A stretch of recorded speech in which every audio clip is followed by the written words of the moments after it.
Hi guys! As promised, we continue today with the next turreted tank destroyer in the American tree, the T67 at Tier 5.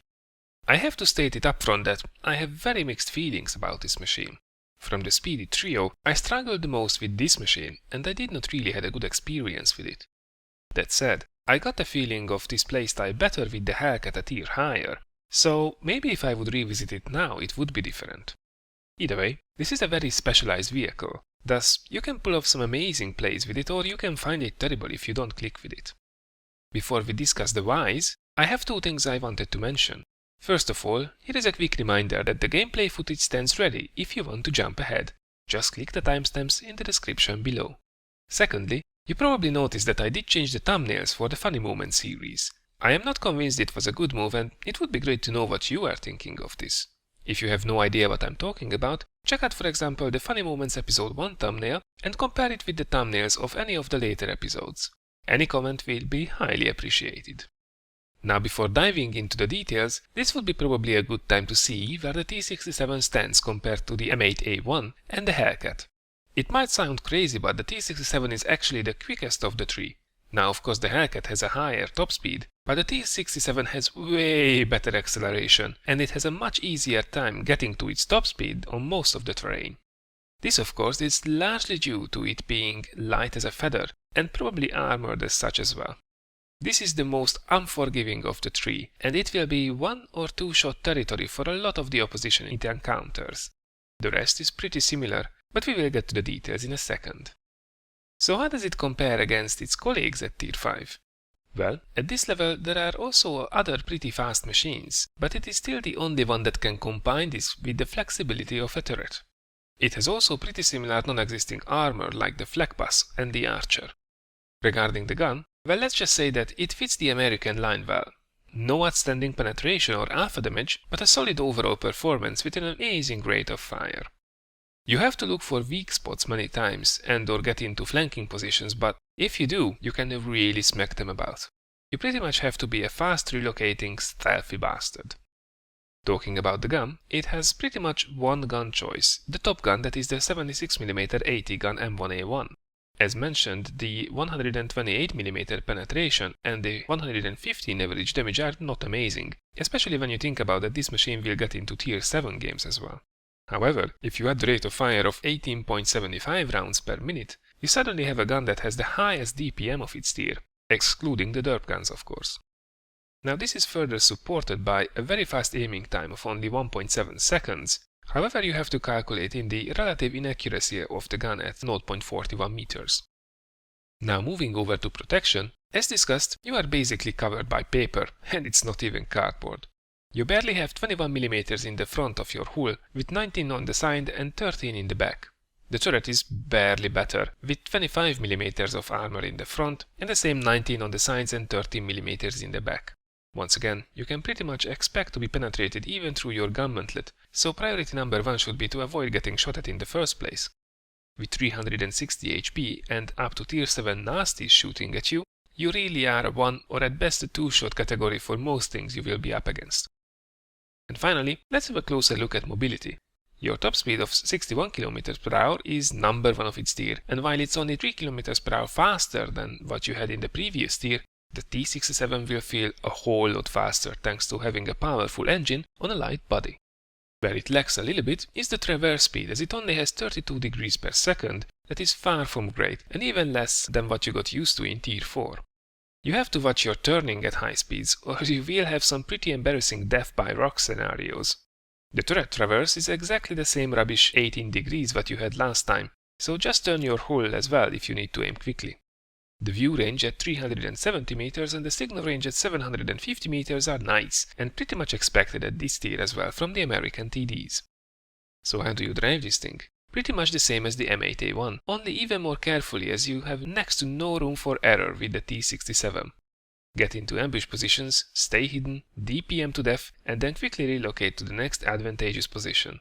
You should always be in the best spot for some cheeky shots, and that definitely needs some experience, something I did not really have when I played this machine.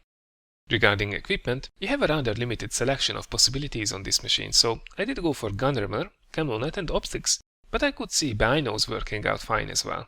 Other than these, I do not see a huge reason to get anything. Regarding crew skills, there are no changes in the recommendations. Get camo on everyone plus 6 cents. If you get spotted, you get flattened. It's simple as that.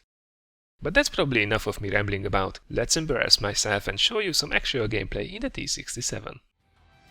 Alright, so here we are on steps in our T67.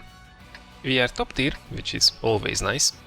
And looking at the teams, I think it's fairly even. Probably overall we have the better team on our side, which is nice.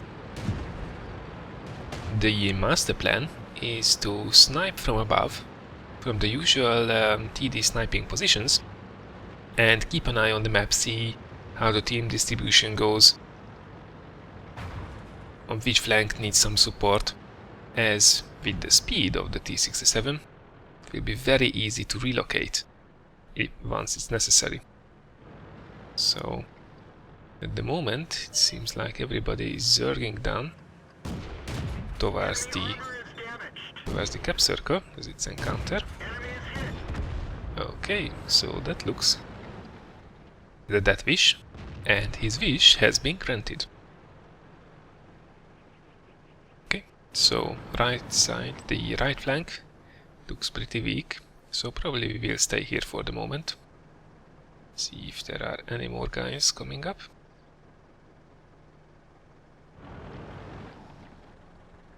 It's very important to stay behind rocks in these camping positions, because if you get spotted, all the enemy snipers just in front of you will shoot at you, and you will be nailed instantly. Okay, well, there's not much going on here. There's a KV-1 down there, but we will not be able to get to him anyway. So we come here to the middle, seeing if maybe there will be someone trying to go through the middle. And that's what I'm talking about. You get spotted, you get nailed. Stay in cover. There we go. Next one. And it's time to get back into cover. Yep. Go. Should do the trick. And it's turkey shoot time. Come on, Mr. KV. So it seems most of the enemy team is... quite a lot of them are camping base. Which is good, because even with our team distribution, we should be able to cover the flanks easily. And the BDR is gone. Not bad, 2 kills. Already over 1,000 damage dealt. Okay, so some guys go through. Here to the right. So we have to take care of those. Now in hindsight, I probably could have gone aggressive here, try to flank them, but instead I'm just trying to relocate to get some better shots. Okay, make up your mind. That's right, these guys are more important. So here I'm just derping around a little, thinking to myself, okay, will these guys be able to take care of that enemy threat or not? Decide, okay, I won't go in, but I will take up another sniping position a bit further down in cover and try to take some shots at them from here. Which is not a bad thing to do. You can get aggressive with the T67, but if you get hit once, you're dead.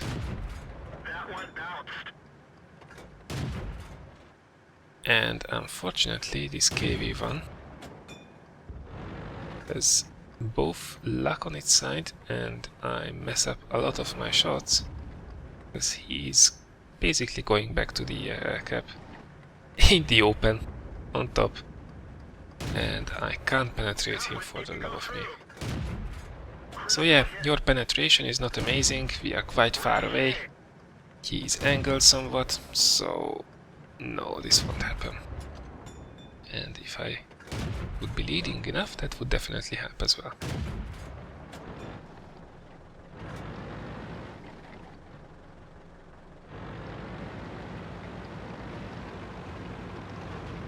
Okay, it's 11-7, it's quite comfortable. No, that went completely wide. Alright, time to circle around. There is a Panzer 3/4 somewhere in our packs. I'm not overly worried about him. I want to nail this KV and then circle around, take out the enemy guys. Basically, it's by now only the T1 Heavy. It's on the other side of the map. The KE, HO and the T50 are going back to get the Panzer 3/4, so perfect. Look at the speed and how fast it accelerates.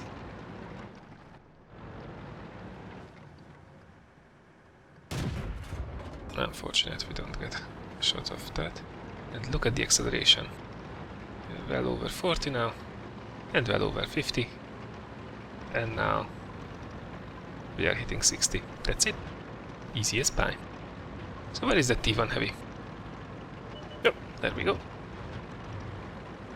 And unfortunately the turning is a bit painful, both for the turret and the hull. And T1 Heavy is not paying any attention whatsoever, so it's an easy kill. So this was me messing around in my T67 on steps. While it was not an amazing game, it hopefully did show you how quickly you can relocate in this machine, and we could also showcase the really sweet DPM that we have. We managed to get a high caliber award out of this match with the over 1300 damage dealt and the 3 kills secured. This was enough for 24,000 credits and almost 600 base XP, that is alright at tier 5. Overall, we finished first by damage dealt from both teams, split second by enemies killed, and third by XP earned. This is far from amazing, but just imagine what you could do with this machine if you would be actually good at driving it. During these 6 minutes we fired 32 shots at mostly quite far away targets, and unfortunately we only did hit 19 times, and even out of those only 12 shots penetrated. Now given, that's both me and the gun at the same time. Either way, almost 1000 of the damage dealt was over 300 meters away, so that was a quite nice little sniping session. We were also not hit even once during the game, which should be pretty much what you have to aim for in the T67. Now let's see if we can get into a somewhat more exciting match. Alright, so this time we are a Murovanka in a standard match. Again we are top tier, this is a complete tier 5 game. So perfect territory for the T67. Team distribution, I think we get the shittier end of the stick this time, because they have most of the better players on their side. But nothing is lost. So right here in the beginning, at the time of the recording I usually did go here, right on the one line, and try to snipe from here for the enemies coming up on the road. These days what I usually do is, when I'm in a fast enough machine, I quickly climb the hill, stay on our side, and then try to spot the enemies advancing up and take some shots at them.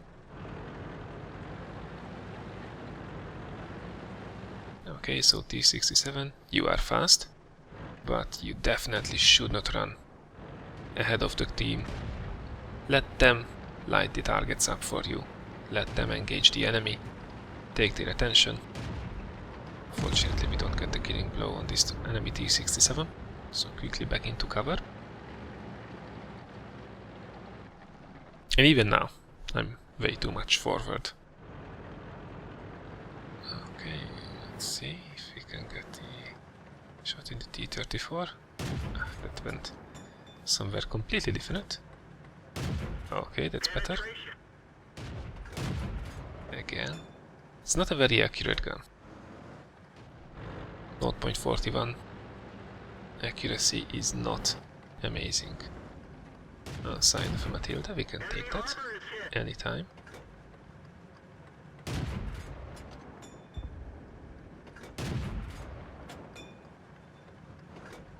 And it's already 5-2 lead for the team. It's going quite comfortably, but all the good players are still alive, so careful.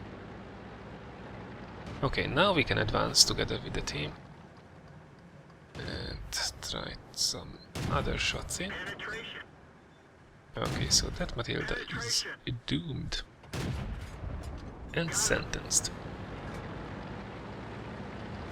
Okay, so there is something here. Usually around the B1C1 squares there are enemy snipers. And it will be the case here as well. Yep, there we go. It's an enemy M4.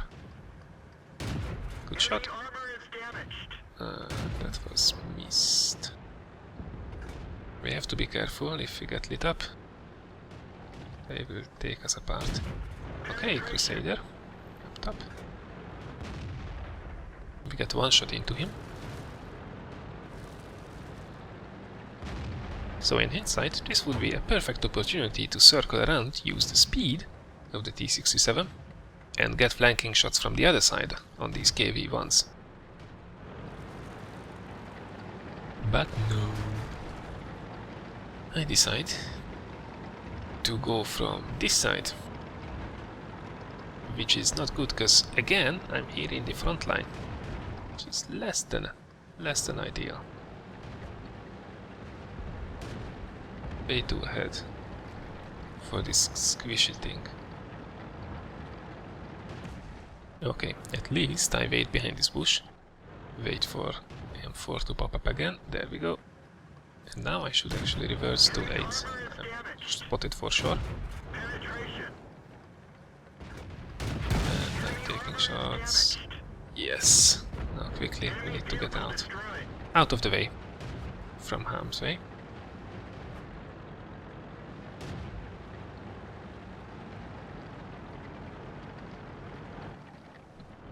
And by now it is 10-5, so